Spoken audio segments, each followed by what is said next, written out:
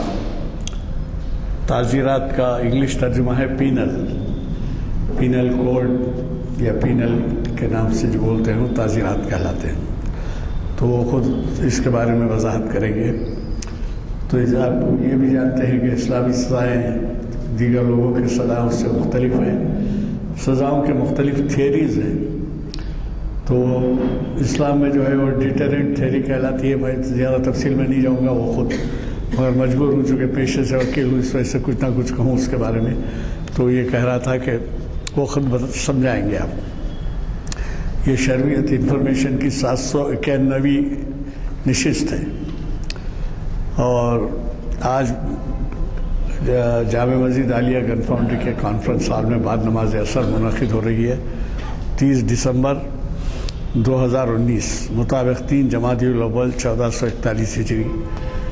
حضرات، ہمیں بڑی خوشی ہے اس بات کی کہ پروفیسر صاحب ہمیں مہینے میں کم از کم ایک لیکچر کا موقع دیتے ہیں، کیونکہ ان کی صلاحیتوں اور شہرت کے اعتبار سے انہیں کئی جگہ جانا پڑتا ہے، یہی نہیں کہ شہر، بیرون شہر، بیرون ریاست، بیرون ملک بھی جانا تھا۔ تو اس لیے میرا خیال میں ہم سب مشکور ہونا چاہیے ان کے، اور اللہ تعالیٰ کے ہمیں وہ موقع ایسا ملتا ہے۔ اور یہ بھی دیکھیں گے کہ آپ وہ اتنی تیاری سے آتے ہیں کہ عنوان کے ساتھ جو کہا جاتا ہے کہ انصاف کرتے ہیں، وہ بالکل انصاف کیا کرتے ہیں۔ میں زیادہ آپ کا وقت نہیں لوں گا، اور وہ خود انہوں نے ایسا ٹاپک دیا ہے جو دریا کو کوزے میں بند کرنے کے برابر ہے، تو میں زیادہ کچھ کہے بغیر ان سے گزارش کرتا ہوں، اور آپ سے ایک گزارش یہ کرتا ہوں کہ آپ کے جہاں کہیں باہر کے لوگ ہوں ان سے کہیں کہ ہمارے یہ ویب سائٹ کا استفادہ کریں۔ ویب سائٹ کا نمبر یہاں پر ہر پرچے پہ ہوتا ہے، اور دوسری گزارش آپ سے یہ ہے کہ آپ کے ہمارے یہ پرچے جو چھپتے ہیں 1000 پرچے چھپتے ہیں، اب اس کے لحاظ سے ہمارے پاس کی تعداد دیکھیں، لیکن اللہ کا شکر یہ ہے کہ انٹلیکچوئلس کی گیدرنگ ہوتی ہے، یعنی ایسے لوگوں کی گیدرنگ ہوتی ہے جو کہ استفادہ کر سکتے ہیں اور جو ایک لحاظ سے ہمارے لیے تبلیغ کا کام انجام دے سکتے ہیں۔ تو لہٰذا آپ سے بھی گزارش ہے کہ پرانے شہر میں اور آپ کے جہاں کہیں بھی لوگ چاہے ملک میں بیرون ملک کہیں بھی رہتے ہوں، ان سے کہیے کہ یہ ویب سائٹ سے فائدہ اٹھائیں۔ ہمارے یہاں کئی ایسے لوگ ہیں، خود میں بھی جب باہر جاتا ہوں تو برابر استفادہ کرتا ہوں شہر ملک کے باہر جانے میں، اور میرا ہی حال نہیں ہے بلکہ میں اپنی مثال اس لیے دیا کہ ہم استفادہ کرتے ہیں، اور بھی ہمارے یہاں پہ جو سامعین آتے ہیں وہ بھی استفادہ کرتے ہیں۔ تو لہٰذا آپ کم از کم، وہ بھی ایک تبلیغ ہے، اگر آپ کسی سے کہیں کہ بھائی اس سے استفادہ کیجئے تو وہ بھی تبلیغ ہے، اور جب کہ لوگ گھر بار چھوڑ کے جاتے ہیں تو اتنا تو کیجئے آپ۔ تو میں آج کے مخرج صاحب سے گزارش کروں گا کہ وہ اپنے زرین خیالات سے ہمیں استفادے کا موقع دیں۔ شہنشین پر تشریف لائیں۔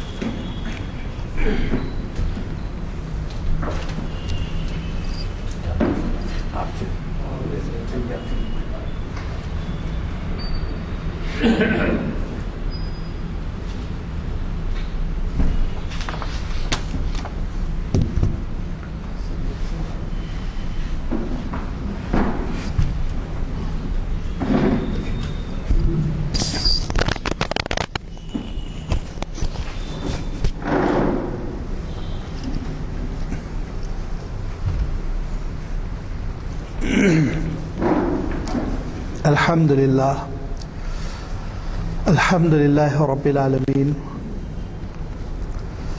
والصلاة والسلام على سيد المرسلين وعلى آله وأصحابه أجمعين، أما بعد، قد قال الله تبارك وتعالى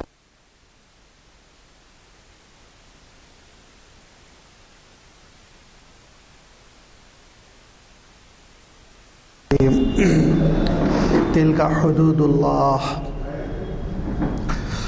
ومن يطع الله ورسوله يدخل جنات تجري من تحتها الأنهار خالدين فيها وذلك الفوز العظيم ومن يعص الله ورسوله ويتعدى حدوده يدخل نارا خالدا فيها وله عذاب مهين صدق اللہ العظیم۔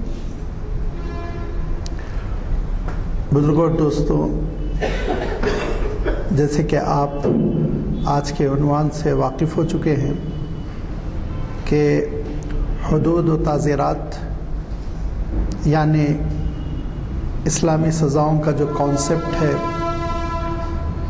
اسلامی سزاؤں کا جو نظام ہے، اس پر انشاءاللہ مجھے کچھ گفتگو کرنی ہے۔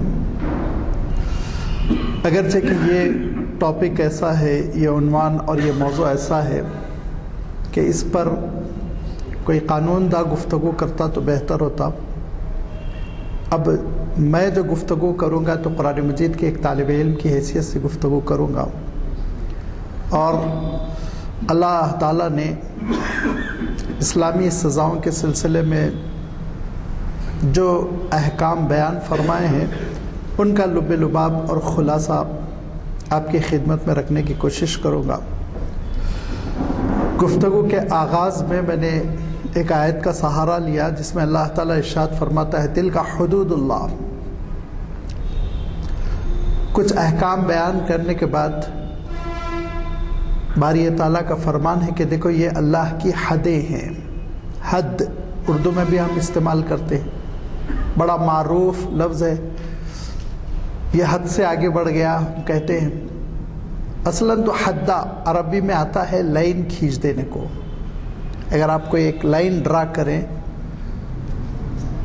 لکیر کھینچ دیں تو اس کو حدہ عربی میں کہتے ہیں۔ اسی سے حدود کا لفظ بنا ہے جس کا مفہوم ہوتا ہے آپ کا دائرہ، جس دائرے عمل میں آپ کو رہنا چاہیے اور اس کے باہر آپ کو نہیں نکلنا چاہیے۔ اس کے لیے اللہ تعالیٰ نے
اصطلاح میں حدود جس کی سزا طے ہے، تعزیرات یعنی وہ جرائم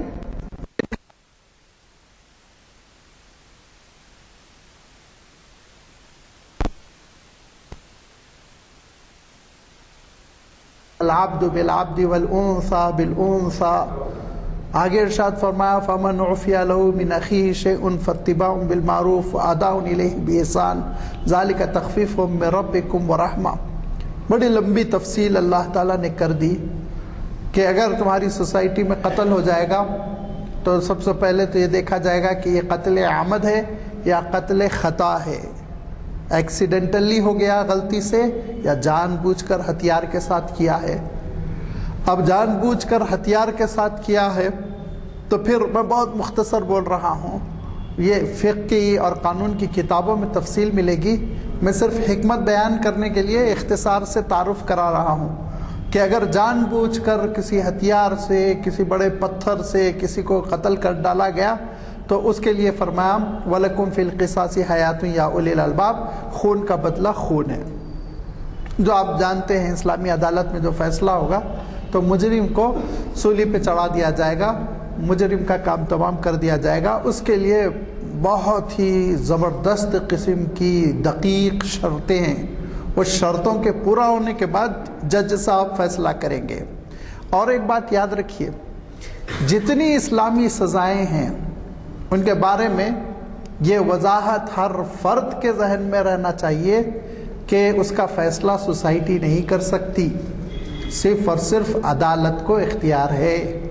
کوئی صاحب مارے جوش کے کچھ کر دیں گے تو وہ خود مجرم ہو جائیں گے، پھنسیں گے۔ افراد کو اللہ تعالیٰ نے ہرگز اجازت نہیں دی، کورٹ کو اجازت دی، عدالت کو ذمہ دار بنایا۔ جج تحقیق کرے گا اور گواہوں پہ وہ جرح و تعدیل کرے گا اور جو کرنا ہے وہ سب کرنے کے بعد اب قتل کے بدلے قتل، یہ قصاص کا جو قانون ہے، ایسا قانون جس کے بارے میں ارشاد فرمایا کہ وَلَكُمْ فِي الْقِصَاصِ حَيَاتٌ، اے انسانوں، سارے انسانیت سے خطاب ہے، مسلمانوں سے نہیں، اے انسانوں اگر خون کے بدلے خون کا معاملہ کیا جائے گا تو تمہارے لیے زندگی ہے، تمہاری سوسائٹی میں بڑی عافیت رہے گی، امن رہے گا، قتل و غارت گیری عام نہیں ہوگی، تمہارے پاس جو روزانہ لاکھ سوا لاکھ قتل ہوتے ہیں اس ملک میں قتل کا ریشیو اتنا گر جائے گا کہ وہ 10-12 پر آ کر رک جائے گا، اتنا جانوں کو تحفظ ملے گا، خون کا احترام ہوگا۔ یہ اللہ تعالیٰ کے قانون میں ہے، فرمایا وَلَكُمْ فِي الْقِصَاصِ حَيَاتٌ، تمہارے لیے زندگی ہے، اس میں ایک اطمینان تم کو نصیب ہو جائے گا کہ چھوٹی چھوٹی باتوں پر مجھے کوئی اڑا نہ دے، قتل نہ کر دے۔ لہذا اللہ تعالیٰ نے یہ قانون رکھا۔ بظاہر بسا اوقات تنقید کی گئی کہ غصے میں قتل کر گیا ہوگا، پاگل ہوگا قتل کرنے والا وغیرہ وغیرہ۔ تو ایک تو یہ کہ اس کی کنڈیشنز بھی ہے، اور دوسری بات یہ ہے کہ سب سے اہم بات جس کو نظر انداز کر دیا جاتا ہے کہ آگے اللہ تعالیٰ نے 2 علاج اور رکھے۔ قاتل کو اگر عدالت قصاص کا حکم دیتی ہے کہ تمہارا جرم ثابت ہو گیا اور تم کو سولی پر لٹکائیں گے، تو اس کے بعد ایک سہولت حاصل یہ ہے کہ قاتل، جو شخص مر گیا، مقتول جس کو ہم کہیں گے، مقتول کے وارثین سے بات چیت کر کر ان کو خون بہا دے کر اپنی جان بچا سکتا ہے۔ اگر وارثین تیار ہو گئے، ورثہ تیار ہو گئے، مقتول کے بیٹے ہیں یا والدین ہیں، بیوی ہے، جو بھی ہے وہ تیار ہو گئے، ٹھیک ہے بھائی ایک جان تو چلی گئی، اب دوسری جان جانے سے ہم کو کیا ملے گا، لہذا ہم کو خون بہا دے دو۔ ورکنگ ہینڈ تھا، کماتا تھا، لاتا تھا، اب وہ پورا گھر سفر ہو گیا ہے، لہذا 100 اونٹ حضور اکرم صلی اللہ علیہ وسلم کی عدالت میں متعین ہوئے تھے۔ اب جا کر اگر آپ دیکھیں گے تو تقریباً 1 کروڑ کے آس پاس یہ رقم بنتی ہے۔ اسلامی عدالت اگر ہو تو اتنی رقم مطالبہ کر سکتے ہیں وارثین کہ آپ ہم کو دے دو، ہم آپ کو معاف کر دیں گے، تو اس کو معاف کیا جائے گا، چھوڑ دیا جائے گا۔ یہ دوسری شکل۔ تیسری اور بھی اس سے بڑھ کر ہے، اس سے بڑھ کر تیسری شکل یہ ہے کہ مقتول کے وارثین، ان کو اختیار ہے بغیر خون بہا لیے بھی معاف کر سکتے ہیں، ان کو اختیار ہے، عدالت کو نہیں ہے۔ عدالت کو ہرگز نہیں ہے کہ جاؤ تم کو ہم معاف کر دیں، لیکن وارثین متفقہ طور پر یہ فیصلہ کریں کہ بھائی جو ہونا تھا ہو گیا، ہم اب اللہ کی عدالت میں معاملہ پیش کرتے ہیں، جاؤ اس کو چھوڑ دو، ہم معاف کر دیتے ہیں۔ لہذا فمن عفی لہ من اخیہ، اگر معاف کر دے، اور قرآن پاک کی اصطلاح بھی دیکھیے، من اخیہ، قاتل و مقتول کے الفاظ نہیں استعمال کیے۔ اگر اس کا بھائی اس کو معاف کر دیتا، سب بھائی ہی تو ہے، کلکم من بنی آدم، سب حضرت آدم علیہ السلام سے ہے، تو پھر تمہارا ایک خونی رشتہ ہوتا ہے۔ لہذا اگر تم اپنے بھائی کو معاف کر دیتے ہو تو ان ذالک من عزم الامور، دوسرے مقام پہ فرمایا کہ یہ معاف کرنا یہ بڑے لوگوں کی ادا ہوتی ہے، اعلیٰ کردار کے لوگوں کی ادا ہوتی ہے، یہ بھی اختیار ہے۔ لیکن مثال کے طور پر آپ سمجھتے ہیں کہ قاتل ایسا ہے جو بڑا خبیث طبیعت کا ہے، اس کو ہم معاف کر دیں گے، دوبارہ یہ قتل کرے گا تو ٹھیک ہے، وارثین کہہ سکتے ہیں کہ آپ خون کا بدلہ خون، اسلامی عدالت میں وہ اپنا کیس رکھ سکتے ہیں کہ نہیں، ہم کو قصاص کے علاوہ کوئی چیز منظور نہیں ہے۔ یہ اختیارات بھی آپ ذہن میں رکھیں۔ اس قصاص کے بعد دوسرا جو اہم مسئلہ ہے، اور اسی مسئلے کی وجہ سے میں نے انتخاب کیا تھا کیونکہ اس وقت سرخیاں لگی ہوئی تھی اخبارات میں، وہ ہے حد زنا۔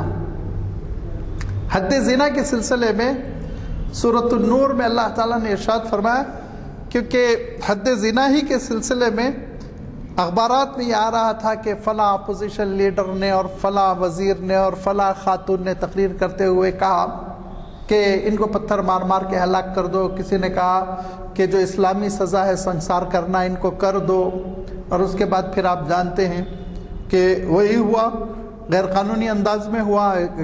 اگر اسلام ہوتا قانونی انداز میں ہوتا، اسلام نہیں ہے اسی لیے غیر قانونی انداز میں انکاؤنٹر کیا گیا ہے، مسائل کھڑے ہوئے، ہم کو اس سے لینا دینا نہیں ہے، اس بحثوں میں ہم الجھتے نہیں ہیں، جو بھی ہوا وہ ذمہ دار حضرات جانیں۔ میں یہ عرض کرنا چاہ رہا تھا کہ جب یہ بار بار اخبارات میں آیا تو میں یہ سوچا کہ اسلامی سزاؤں کا تعارف کرایا جائے کہ حد زنا کے سلسلے میں اللہ تعالیٰ قرآن پاک میں ارشاد فرماتا ہے، الزانیۃ والزانی فاجلدوا کل واحدۃ منہم 80 جلدہ، کہ اگر زنا کرنے والا مرد یا زنا کرنے والی عورت، الزانیۃ والزانی، یہ قصدن زنا کرتے ہیں تو ایسی صورت میں اللہ تعالیٰ ارشاد فرماتا ہے ان کو 100 کوڑے مارے جائیں گے، 100 کوڑے مارے جائیں گے۔ حضور اکرم صلی اللہ علیہ وسلم نے مزید وضاحت فرمایا کہ یہ اس وقت جب کہ وہ غیر شادی شدہ ہوں گے۔ شادی شدہ ہوں گے تو اللہ کے رسول صلی اللہ علیہ وسلم ارشاد فرماتے ہیں کہ پھر ان کو پتھروں سے مار مار کے سنسار کر دیا جائے گا، جس کو رجم کہتے ہیں، رجم۔ دیکھیے قصاص میں اور یہ حدود میں سے پہلی حد ایک بطور مثال میں ذکر کر رہا ہوں، حد زنا، یہ دونوں میں فرق کیا ہے؟ بہت اہم فرق ہے۔ قصاص میں اسلامی عدالت کو صرف فیصلہ کرنے کا اختیار ہے کہ قتل ثابت ہو گیا لہٰذا ان کو قتل کیا جائے، وارثین معاف کر سکتے یا خون بہا لے کر معاملہ رفع دفع کر سکتے، زنا میں نہیں، نو چوائس۔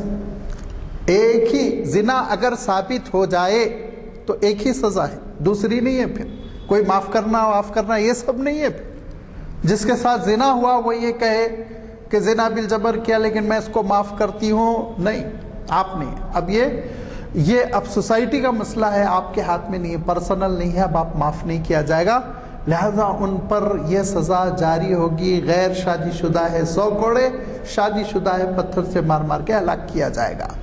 لیکن ایک بات یاد رکھیے، اس کے بارے میں بسا اوقات، حالانکہ ابھی میں نے آپ کے سامنے کوٹ کیا، آپ لوگوں کو خود یاد ہوگا اخبارات نے لکھا تھا اور کئی لوگوں سے منسوب یہ بات پیپر میں شائع ہوتی رہی کہ فلاں نے کہا کہ ان کو پتھروں سے مار مار کے ہلاک کر دو، فلاں وزیر نے کہا، فلاں اپوزیشن لیڈر نے کہا۔ لیکن پھر بھی ایک گوشہ ایسا ہے جو اعتراض کرتا ہے اور کہتا ہے یہ وحشیانہ سزا ہے۔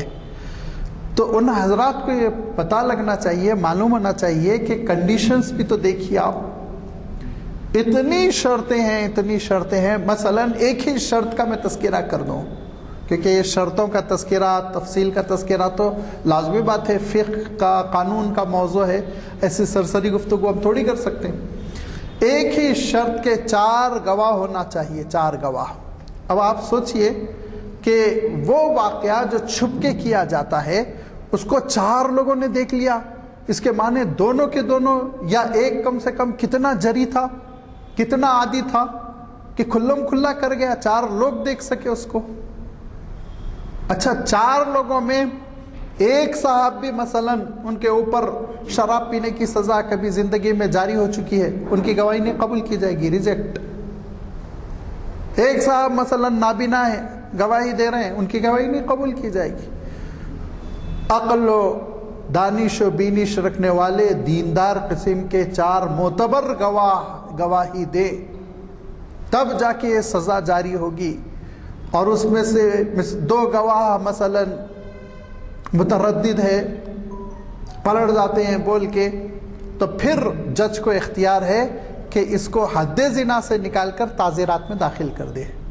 اگر اس کو یہ یقین ہے ہوا ہے کیس لیکن گواہ نہیں ہے، ثبوت نہیں ہے، تو وہ کوئی سزا، سخت سزا، ہلکی سزا، وہ جج صاحب پر ڈیپینڈ کرے گا۔ فل بینچ ہو، سنگل بینچ ہو، ساری تفصیل آپ اپنے ذہن میں رکھیے، وہ لوگ طے کریں گے کہ ان کو کیا سزا دینی ہے، لیکن وہ حد جاری نہیں ہوگی سنسار کرنے کی جب تک کہ شرطیں پوری نہ ہو جائیں۔ جب شرط پوری ہو جائے گی تو پھر اس کے بعد جج کوئی رعایت نہیں کرے گا، کیونکہ اللہ تعالیٰ کیا ارشاد فرمایا؟ آگے ارشاد فرماتا ہے کہ مجرموں کے سلسلے میں تمہارے دل میں شفقت وفقت نہیں پیدا ہونا چاہیے۔ اللہ کا دین اور اس کی سزا جاری کرنے میں ایسے کرمنلز کے سلسلے میں انسانیت، شفقت، ہمدردی کا تقاضا کا نہیں، یہ اللہ کا قانون ہے، نافذ کرو۔ شرب خمر یعنی شراب پینے کی، شراب اسلام میں شدید حرام ہے۔ ہو سکتا ہے ہم اس ملک میں اس کو نہ سمجھیں لیکن اسلام میں تو بہت شدید حرام ہے۔ تو شراب پینے کی حد اللہ تعالیٰ نے قرآن پاک میں بیان فرمائی، 80 کوڑے لگیں گے، یہ بھی حد ہے۔ اگر کوئی، اب غور کیجئے عورتوں کا مقام کتنا بڑھایا گیا، کسی خاتون پر الزام لگا دے کہ یہ خاتون زنا کر چکی ہیں یا زنا کرتی ہیں، ان کی پاک دامنی پر اگر کوئی بہتان لگا دے تو یا تو جرم ثابت کرو یا پھر 80 کوڑے کھانے کے لیے پیٹھ کو کھول لو۔ کسی خاتون پر انگلی نہ اٹھانا، تبصرہ نہ کر دینا۔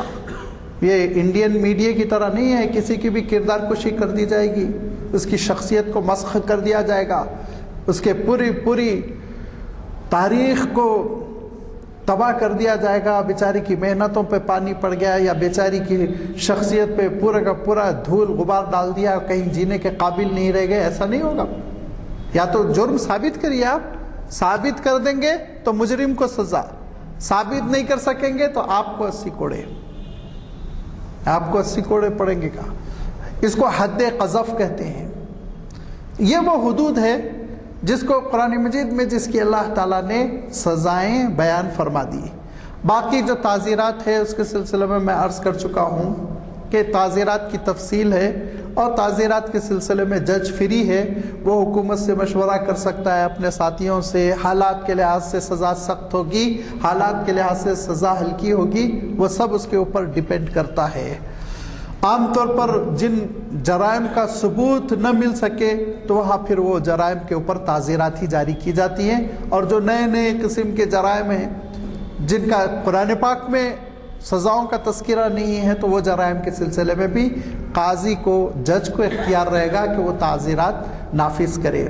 یہ اسلام کی سزائیں جو بظاہر سخت محسوس ہوتی ہیں لیکن ان کی حکمت دیکھیے، چاہے وہ قتل ہو اور چاہے جو یہ ظالمانہ برتاؤ ہو رہا ہے کہ خواتین کی عزت لوٹ لی جاتی ہے، زنا بالجبر کے واقعات ہوتے ہیں، یہ سارے واقعات کو آپ ذہن میں رکھتے ہوئے اسلامی سزاؤں کا مطالعہ کریں گے تو آپ دیکھیں گے کہ سب سے پہلی بات اللہ تعالیٰ سوسائٹی کو امن دیتا ہے، سوسائٹی کو وہ عافیت ملتی ہے، وہ امن ملتا ہے کہ سوسائٹی کا ہر طبقہ محنت کرے، خواتین بھی مامون، بچے بھی مامون، کمزور لوگوں کو بھی حفاظت، سب کی صیانت ہے ان قوانین میں، نمبر 1۔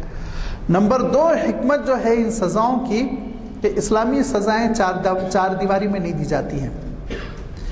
علل اعلان جیسا بعض عرب ملکوں میں ہے، جمعہ کی نماز کے بعد مسجد کے سامنے والے میدان میں یہ سزائیں دی جاتی ہیں، تو علل اعلان، کیونکہ اللہ تعالیٰ نے ارشاد فرمایا وَلْيَشْهَدْ طَائِفَةٌ مِّنَ الْمُؤْمِنِينَ، مومنوں کا ایک گروہ سزا کو دیکھنا چاہیے، تنہائی میں چھپ چھپا کر، رات کے اندھیرے میں، کال کوٹری میں نہیں، کھلم کھلا۔ کیوں؟ جو دوسری حکمت یہ ہے کہ لوگ ڈریں، سزا کا ارتکاب کرتے ہوئے جان نکل جائے، گھبرا جائیں کہ ہم یہ کیا کر رہے ہیں۔ جو آج مجرموں کے اندر بیجا جرأت پیدا ہو گئی ہے، بڑے سے بڑا جرم کرنے پر وہ آمادہ ہو جاتے ہیں، جس کو سوچ کر یا جس کا تذکرہ سن کر میرے اور آپ کے رونگٹے کھڑے ہو جاتے ہیں۔ دل دہلا دینے والے واقعات، کیسا پیٹرول ڈال کر کسی انسان کو جلایا جا سکتا ہو؟ سوچیے آپ، پہلے بدکاری کرنا، پھر قتل کرنا، پھر پیٹرول ڈال کر جلا دینا۔ سوچیے آپ، یہ وہ خبریں ہیں جو اپنے گھر میں بیٹھ کے پڑھ نہیں سکتے، سنا نہیں سکتے کہ انسان اتنا بھی بڑا شیطان بن سکتا ہے۔ یہ جرم کے خلاف، جو جرم کے سلسلے میں جو گھبراہٹ ہونی چاہیے نا، تھر تھر کانپنا چاہیے انسان، یہ کرا تو میرا یہ حشر ہونے والا ہے۔ وہ دیکھا ہوا ہو منظر، پڑ رہے ہیں کوڑے، پتھر برس رہے ہیں، سولی پہ لٹکی ہوئی لاش، یہ مناظر اس کے آنکھوں میں ہوں گے تو پھر اس کی جان نکل جائے گی، سوچے گا نہیں۔ اگر کرے گا، بہت ہی خبیث طبیعت کا اور عادی قسم کا مجرم کرے گا، ہر ایک شخص کے بس میں نہیں ہوگا کہ اس طرح کا ارتکاب کرے، لہذا مجرموں کے اندر گھبراہٹ پیدا ہو۔ اسی لیے اللہ تعالیٰ نے ان سخت سزاؤں کا نظام رکھا ہے۔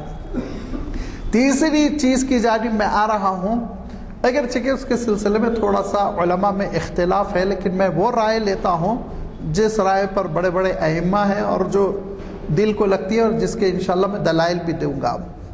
تیسری چیز یہ ہے کہ بہت سے ائمہ نے یہ لکھا ہے کہ یہ سزائیں، اسلامی سزائیں، یہ حدود، یہ قصاص مجرم کو دنیا ہی میں جرم سے پاک کر دیتے ہیں، اللہ تعالیٰ کے پاس انشاءاللہ معاف کر دیا جائے گا۔ دنیا میں بھگت لیا ہے نا، تو اللہ تعالیٰ دو سزائیں تھوڑی دے گا، دنیا میں سزا بھگت کرائے پھر آخرت میں بھی سزا دی جائے۔ لہذا تیسری چیز یہ ہے کہ مجرم کو دنیا میں سزا دے کر تطہیر اس کی کر دی گئی اور انشاءاللہ آخرت پہ مغفرت ہو جائے گی، تو اس کے حق میں بھی بہت بہتر ہے۔ یہ جو رائے ہے جن علماء کی، جن ائمہ کی، بعض ائمہ کہتے ہیں نہیں آخرت کا معاملہ الگ ہے، آخرت میں الگ بھگتنا ہے، دنیا میں جو سزا ملی وہ دنیا کے لحاظ سے ہے، آخرت میں تو تم کو سزا بھگتنا ہے۔ وہ ایک اسکول آف تھاٹ ہے، لیکن یہ جو پہلا میں تذکرہ کیا کہ میرا دل جس کی طرف مائل ہوتا ہے، اس کا میں اس کی ایک دلیل میں آپ کی خدمت میں رکھنا چاہتا ہوں۔ عصر نبوت کا زمانہ ہے، حضور اکرم صلی اللہ علیہ وسلم کی خدمت میں ایک خاتون آتی ہیں، قبیلہ غامد کی، اسی لیے کتب احادیث میں غامدیہ کا نام ان کا آتا ہے، یعنی غامد قبیلے سے تعلق رکھنے والی ایک خاتون آتی ہیں۔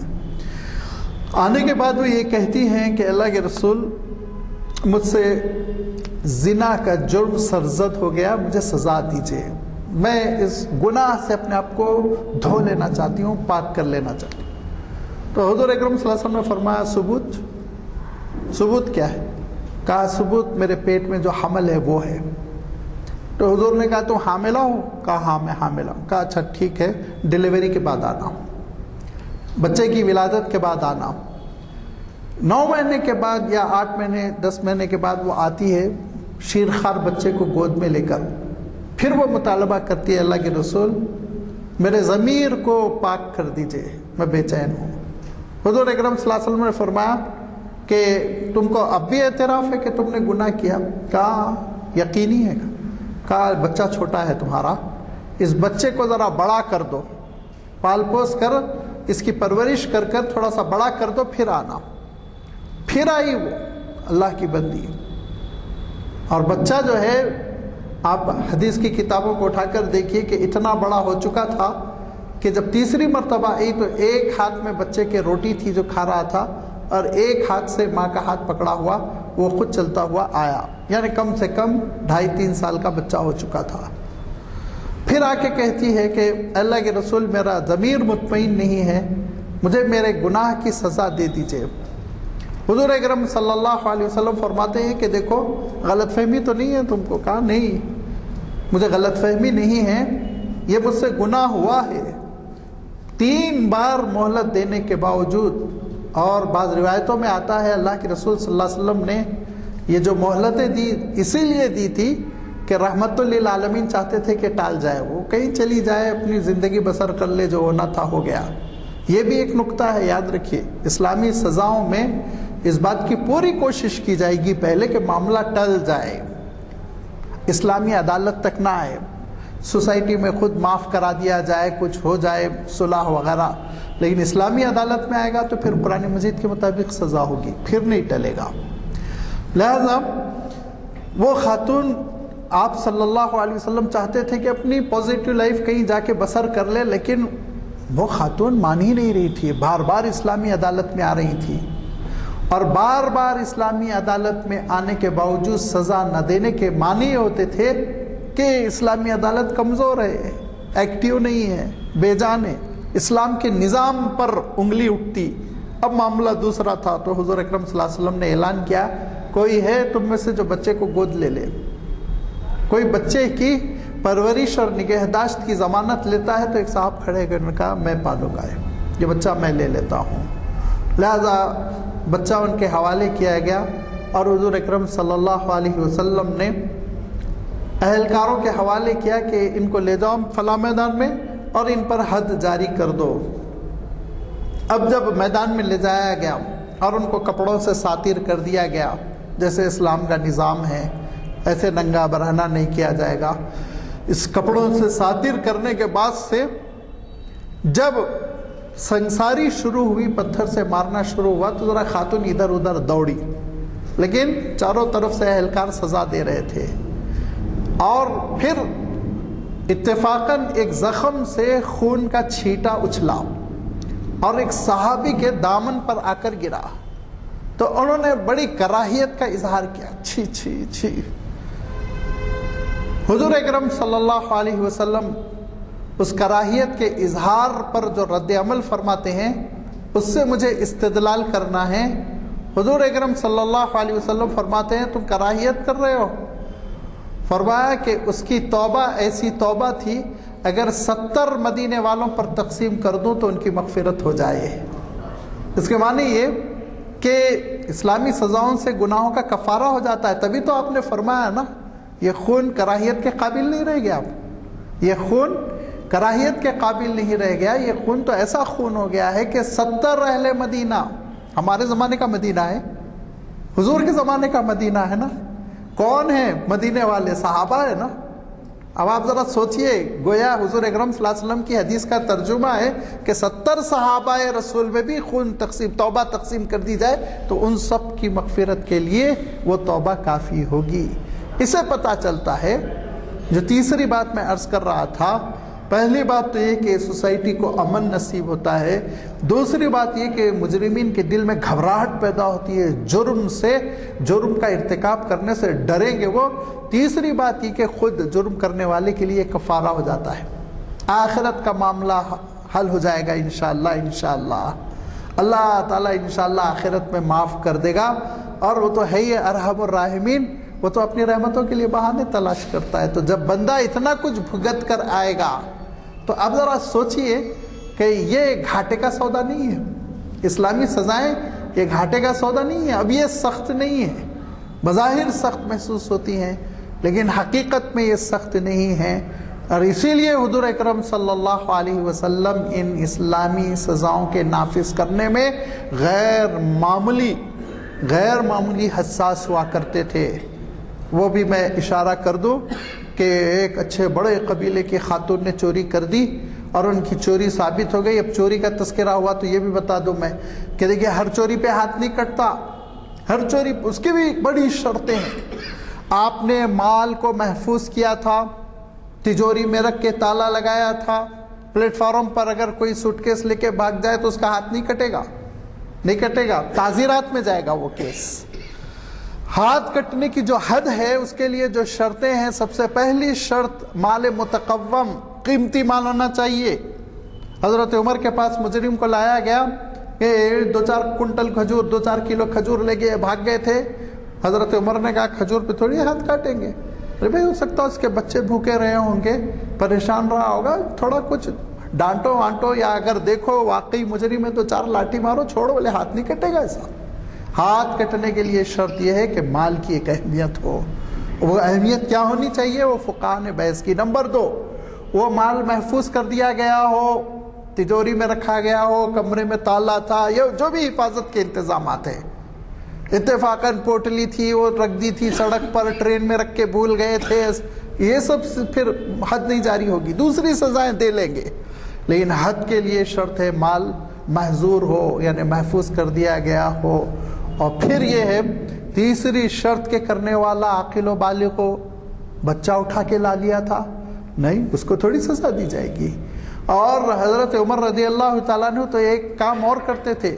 جس زمانے میں قحط پڑا تھا اس زمانے میں آپ سزائیں دینے میں بہت احتیاط کرتے تھے کہ یہ چوری ووری یہ ہو ہی جا رہی ہے، بھائی آج کل سب بھوکے ہیں پریشان ہیں، لہذا سزائیں دیتے تھے لیکن ہلکی کر دیتے تھے. تو یہ جو حد سرقہ ہے جس میں چور کا پہلے لیفٹ ہینڈ یہاں سے پونچھے سے کاٹا جائے گا، پھر اور ثابت ہو جائے تو پھر یہ کاٹا جائے گا، یہ بھی اتنا سخت نہیں ہے. یاد رکھیے بڑی شرطوں کے بات ہے. لہذا ایک قبیلے کی مشہور خاندان کی خاتون نے چوری کر لی، زبردست قسم کی چوری، سونے ہونے کا ہیرے کا ہار کہیں سے اندر سے انہوں نے چرا لیا. شرطیں پوری ہو گئی. حضور اکرم صلی اللہ علیہ وسلم کی عدالت میں فیصلہ ہوا. حضور اکرم صلی اللہ علیہ وسلم نے ثبوتوں کی بنیاد پر کہا کہ ان کا جرم ثابت، ان کا کل ہاتھ کاٹا جائے گا. قبیلے کے لوگ بہت پریشان ہوئے، ہماری تو عزت پانی میں مل جائے گی، لہذا سفارش کی جائے. کس سے سفارش کی جائے؟ تو حضرت زید بن حارثہ رضی اللہ تعالیٰ عنہ بیٹے کی طرح تھے نا. حضرت زید کو حضور اکرم صلی اللہ علیہ وسلم نے اڈاپٹ کیا تھا. بعد میں جب حکم آیا کہ کسی کا مبلا بیٹا بیٹا نہیں ہوتا تب حضرت زید بن حارثہ کہلائے، ورنہ وہ زید بن محمد کہلاتے تھے. لہذا زید بڑے چہیتے ہیں، حضور کے بڑے چہیتے ہیں اور بالکل شخصی روابط ہے، اٹھنا بیٹھنا ہے ساتھ. تو زید سے سفارش کروائیں گے. حضرت زید کو معاملہ سمجھایا کہ پورے قبیلے کی عزت کا مسئلہ ہے، ذرا اللہ کے رسول صلی اللہ علیہ وسلم کو تیار کروا لو. تو حضور اکرم صلی اللہ علیہ وسلم سے حضرت زید نے جب سفارش کی تو حضور اکرم صلی اللہ علیہ وسلم ارشاد فرماتے، نہیں بیٹے، خدا کی قسم میری بیٹی فاطمہ بھی چوری کرتی تو میں ہاتھ کاٹتا. کوئی رعایت نہیں کا. اب یہ رعایت نہیں ہے، جس کو میں پہلے ہی کہہ چکا ہوں. قرآن مجید میں اللہ تعالیٰ ارشاد فرماتا ہے اب ہمدردی، انسانیت، غمخواری نہیں، اب یہ چیپٹر کلوز کر دو. اس سے پہلے ساری چیزیں ہیں، لیکن اسلامی عدالت میں جب جرم ثابت ہو گیا تو پھر اسلامی عدالت مجبور اور پابند ہوتی ہے قرآنی سزائیں جاری کرنے پر. لہذا حضور اکرم صلی اللہ علیہ وسلم نے کوئی رعایت نہیں کی اور کہا یہ سزا جاری ہو کر رہے گی، اور جاری کیا آپ نے. حضرت عمر رضی اللہ تعالیٰ عنہ کے ایک فرزند تھے، عبید الرحمن یا عبید اللہ ابن عمر، دو میں سے کچھ ایک نام تھا ان کا. ان کے سلسلے میں آتا ہے کہ انہوں نے ایک مشروب پی رکھی تھی، اور وہ مشروب کو طلّہ سمجھ رہے تھے، جو اس زمانے کا ایک کولڈ ڈرنک ٹائپ چیز تھی، لیکن وہ دراصل شراب تھی. اور حضرت عمر نے تحقیق کی، اب پتہ چلا کہ نشاور ہے، اور نشے کی وجہ سے وہ پھر مدہوش بھی ہوئے. جب تحقیق ہو گئی تو حضرت عمر نے اپنے بیٹے پر حد جاری کروائی، 80 کوڑے لگوائے. امام مالک رحمۃ اللہ علیہ اپنی موطا میں بیان کرتے ہیں، آپ دیکھ لیجئے. امام مالک رحمۃ اللہ علیہ کی موطا احادیث کی کتابوں میں بڑی معتبر ہے، حضور سے بہت قریبی دور میں لکھی گئی ہے. بعد میں اور کتابیں آئیں سب سے پہلے، اور امام مالک وہ مدینہ منورہ کے امام ہیں، امام دار الہجرہ کہتے ہیں ان کو. لہذا انہوں نے یہ روایت کی کہ حضرت عمر نے ان کے اوپر حد جاری کروائی. کوئی رعایت نہیں کا.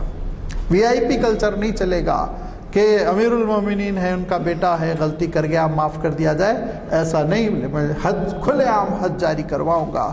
لہذا کھلے عام حد جاری کروائی گئی. یہ اسلامی وہ سزائیں ہیں جس کا مقصد یہ ہے کہ سوسائٹی کو امن ہو، سوسائٹی کے اندر ایک سلامتی کا سینس ہو، شعور ہو، لوگ مطمئن ہو، دل مطمئن ہو، گھبراہٹ نہ ہو. مجرموں کو جرم کرنے سے روک دینے والی سزائیں ہیں، وہ لرزہ برندام ہو جائیں، گھبرا جائیں، اور معاملہ دنیا میں رفع دفع ہو جائے تاکہ پھر بندے مومن آخرت میں کامیاب ہو جائے. اللہ تعالیٰ ان سزاؤں کے سلسلے میں ہم کو پوری طرح سمجھنے کی توفیق عنایت فرمائے. وآخر دعوانا ان الحمدللہ رب العالمین. اس وقت دنیا کے تمام اعداد و شمار جمع کیے گئے کہ کہاں پر جو ہے جرائم زیادہ ہوتے ہیں، تو اس میں جو ہے یہ کہا جاتا ہے کہ سعودی عربیہ میں سب سے کم جرائم ہوتے ہیں. اور وجہ کیا ہے؟ یہی جس کو کہ انگلش میں کہتے ہیں ڈیٹرنٹ، سزا کا جو طریقہ ہے اس کی وجہ سے کم از کم اگر جرائم کے بارے میں نہیں تو قتل کے بارے میں تو جو ہے یہ جو پھانسی پہ چڑھاتے ہیں، قتل کرتے ہیں، پھانسی دیتے ہیں، کرتے ہیں، یہ جو ہے سب سے کم کیسز جو ہے وہاں پہ ہوتے ہیں۔ اور دوسری بات آپ سے یہ عرض کروں گا میں کہ شہر حیدرآباد میں ہم بچپن میں ایک قتل ہو تو پورے حیدرآباد میں دھوم مچ جاتی تھی۔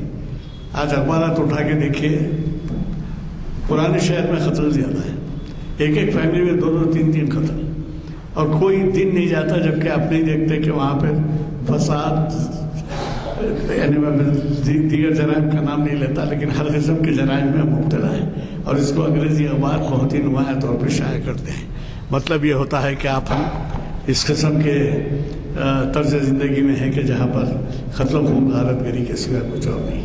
بہرحال آج مولانا کے ہم مشکور ہیں کہ انہوں نے اتنے واضح طور پر ہمارے ذہن میں بٹھایا۔ آپ سے گزارش ہے کہ نوجوانوں کو ساتھ لائیے تاکہ اس سے استفادہ کریں۔